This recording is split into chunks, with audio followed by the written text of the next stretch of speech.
हाल ही में संयुक्त राष्ट्र विकास कार्यक्रम ने मानव विकास सूचकांक यानी एचडीआई जारी किया है, जिसमें भारत को 131वां स्थान प्राप्त हुआ है। यूएनडीपी द्वारा जारी किए गए वर्ष 2020 के मानव विकास सूचकांक में 179 देशों में भारत को 131वां स्थान प्राप्त हुआ है। भारत पिछले साल की अपेक्षा में 2 पायदान नीचे खिसक गया है।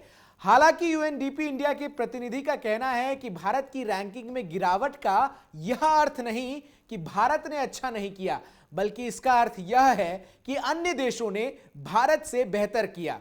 उन्होंने भारत द्वारा कार्बन उत्सर्जन कम करने के प्रयासों की भी सराहना की है। इसको आप कुछ इस तरीके से समझ सकते हैं कि एग्जाम का रिजल्ट आने के बाद टीचर कम नंबर लाने वाले बच्चे के माता पिता से कहे कि आपके बच्चे ने खराब प्रदर्शन नहीं किया, वो तो क्लास के दूसरे बच्चे ज्यादा अच्छा नंबर ले आए। इसके अतिरिक्त इस रिपोर्ट में यह भी कहा गया है कि वर्ष 2019 में भारतीयों की जीवन प्रत्याशा यानी लाइफ एक्सपेक्टेंसी 59.7 वर्ष थी।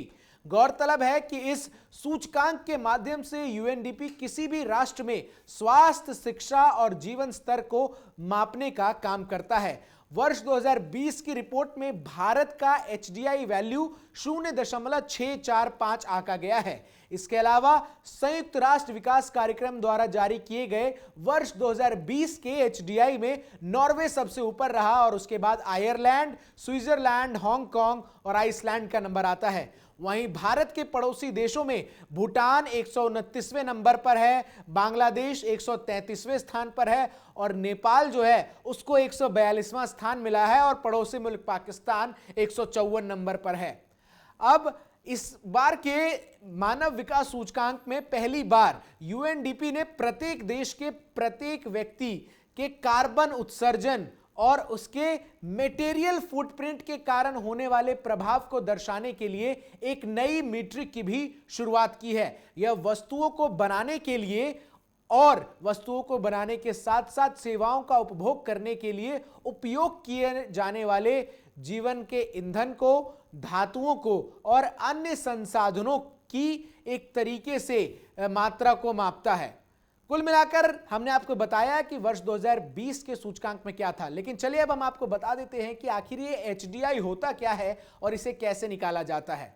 मानव विकास सूचकांक को प्रतिवर्ष संयुक्त राष्ट्र विकास कार्यक्रम द्वारा जारी किया जाता है। इस सूचकांक में अभी तक विभिन्न देशों की स्थिति 3 प्रमुख बुनियादी आयामों पर आकलित की जाती है। पहली है जीवन प्रत्याशा, जिसको अंग्रेजी में लाइफ एक्सपेक्टेंसी कहते हैं। दूसरी है लिटरेसी रेट, जिसको प्रति व्यक्ति हम साक्षरता दर भी कह सकते हैं। और तीसरा है प्रति व्यक्ति सकल राष्ट्रीय आय, जिसको gross national income per capita भी कहते हैं। मानव विकास सूचकांक यानी एचडीआई की अवधारणा को पाकिस्तानी अर्थशास्त्री महबूबुल हक द्वारा दिया गया था।